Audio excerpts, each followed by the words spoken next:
il y a un journal qui a titré « Présumé scandale ». Je suis d'accord, c'est un scandale présumé, mais ce n'est pas un scandale. L'auteur, c'est le gars de Thierno Alassane Sall, que je ne veux pas citer. Il a voulu empêcher à la commune d'acquérir un fournisseur pour avoir un marché de 25 millions afin de pouvoir distribuer ses vivres aux populations. Son objectif, c'était de ça. C'était de créer un scandale, démontrant que la commune est dans une morosité financière et économique, afin que les fournisseurs contournent la commune, fuient la commune, et là, il se frotte les mains pour son positionnement politique. J'ai été outré par son comportement. C'est pourquoi je me suis rebiffé pour faire pieds et mains afin de décrocher un fournisseur. Et j'en ai eu 5. Et les 5, attendez mon arbitrage. Vous voyez comment j'ai arbitré? Vous imaginez? Je n'ai pas dit je le donne à X ou Y. J'ai dit je le donne au premier camion qui se gare ici pour me livrer les riz. Et les gens disaient samedi, à un moment donné, ils ont dit amenez samedi, essayons de livrer vendredi. Et quelqu'un a livré le jeudi nuit. Ah, j'ai appelé les autres la nuit pour leur dire que vous attendiez vendredi, mais jeudi nuit, il y a quelqu'un qui a livré, ils ont pris leur tête. Ça veut dire, à un moment donné, les gens couraient pour acquérir le marché. Alors qu'un citoyen de Pikine Nord, membre de la République des valeurs de Thierno Alassane Sall, criait sur tous les toits que Pikine Nord, il y a un scandale, ne venez pas. Quel plaisir. Les 25 millions sont là. Le fournisseur n'a pas encore été payé. Et je le répète ici, pour les cours de formation en gestion de décentralisation. Le marché est lancé, exécuté, mais pas encore payé, parce qu'il n'y a pas encore 25 millions en caisse. Le conseil municipal n'a fait qu'un virement de 25 millions, un virement de crédit. C'est-à-dire les chiffres qui étaient articulés au chapitre concernant l'achat de vivres, il n'y avait même pas 4 millions dans le budget normal.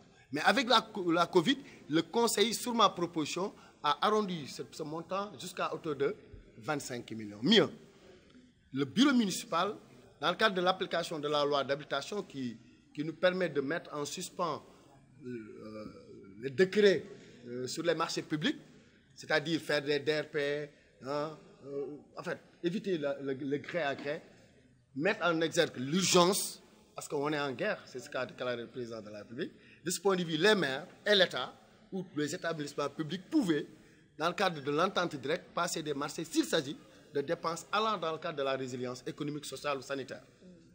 Et là, j'ai utilisé cette opportunité pour convoquer le bureau municipal et virer 10 millions qui étaient destinés à la formation des conseils municipaux à Saly. On ne peut pas être en guerre et réserver 10 millions pour amener nos conseils municipaux sur la coulée douche à Paris ou à Saly. J'ai dit, ok, ces 10 millions aussi, on ne l'avait pas viré pendant qu'on votait le virement de crédit. Ça nous a échappé. Maintenant, je le vire encore. Ça veut dire qu'on peut avoir une opportunité de marché de 35 millions. Mais j'ai gardé le marché de 25 millions qui a été acquis par un Pikinois du Nord, un Nord-Pikinois, quelqu'un qui habite à côté de l'AIC Teranga, made in Pikine Nord, le fournisseur. Parce qu'il a été outré sur les dénonciations-là. Étant patriote, sa fibre s'est excitée pour venir voir le maire lui-même, pour dire, monsieur le maire, je vais compétir. J'ai un patron qui peut livrer. Parce que ces gens-là, qui disent que la commune n'a pas de possibilité de payer des salaires, au point que les agents brandissent le lendemain leur bulletin de salaire. Et là, je vais vous raconter une anecdote. Ces gens de la République des valeurs, tu sais ce qu'ils racontent aujourd'hui?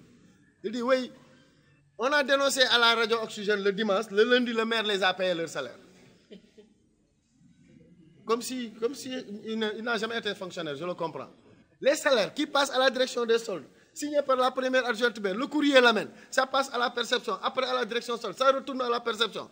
Tu fais une émission le dimanche nuit, qui n'a pas encore diffusé le lundi, parce que c'est ton militant qui l'a mis en Facebook en direct. Les agents, là, vus sur Facebook, Radio Oxygène ne l'a même pas encore diffusé le lundi. Le lundi matin, les agents décrient, ils passent partout sur les toits pour dire c'est nous qui avons décrié. C'est pourquoi le maire a payé le lundi matin les salaires. Qui on veut insulter? C'est-à-dire ce sont ces gens-là qui sont mis par leur propre positionnement politique au point d'oublier l'intérêt des populations et l'intérêt de l'image de marque de la commune. C'est pourquoi j'ai pris les choses en main. D'accord? Je ne permets plus qu'on considère ces décriations-là comme... L'État, dans le cadre de l'acheminement des vivres, a pris beaucoup de retard. Ce qui a induit beaucoup de dépenses supplémentaires que j'ai dû prendre sur ma responsabilité à ma qualité de maire. D'accord? 6 276 367 francs de dépenses supplémentaires. C'est là, je peux vous le passer. Sur le tableau bleu là. Alors donc c'est vrai, il a raison. L'État nous a causé 6 276 367 francs de dépenses supplémentaires qui n'ont pas été prévues dans le budget. Et dans le cadre des fonds de dotation que la commune disposait, je donnais des décisions municipales orientant ces dépenses-là vers les frais supplémentaires. On a pu finir. Pikine Nord a dépensé plus de 35 000 masques qu'on a achetés également. Alors ça veut dire quoi?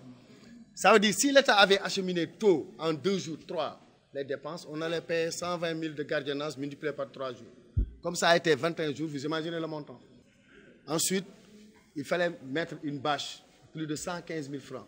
Il fallait louer des MAF projecteurs pour éclairer l'intérieur, pour que les gardiens puissent garder paisiblement dans cette lumière-là. Il fallait louer des camions, des vannes pour distribuer cette aide-là vers les quartiers, dans les sites désignés par les délégués de quartier. Il fallait payer les dockers qui supportaient cela, qui déchargeaient et qui rechargeaient dans le camion et qui déchargeaient. Ces 3 phases ont le même prix, 1 152 000. Si les vivres quittent le port pour venir être déchargés au terre de verdure, c'est 1 152 000. Si on les porte du terre de verdure au camion, c'est 1 252 000. Si on les décharge du camion à la mosquée du quartier ou chez le domicile du chef de quartier, c'est 1 million, parce que c'est le même poids qu'on descend, qu'on monte et qu'on redescend. Aujourd'hui, j'ai démontré comment les communes sont impactées, parce que les contribuables ne payent plus. Et dans le cadre des 1000 milliards de la force Covid, mais l'État ne nous a pas prévu. C'est là où la question d'Abdelaziz est pertinente. Les Jakarta sont impactés, oui. Les transporteurs sont impactés, oui.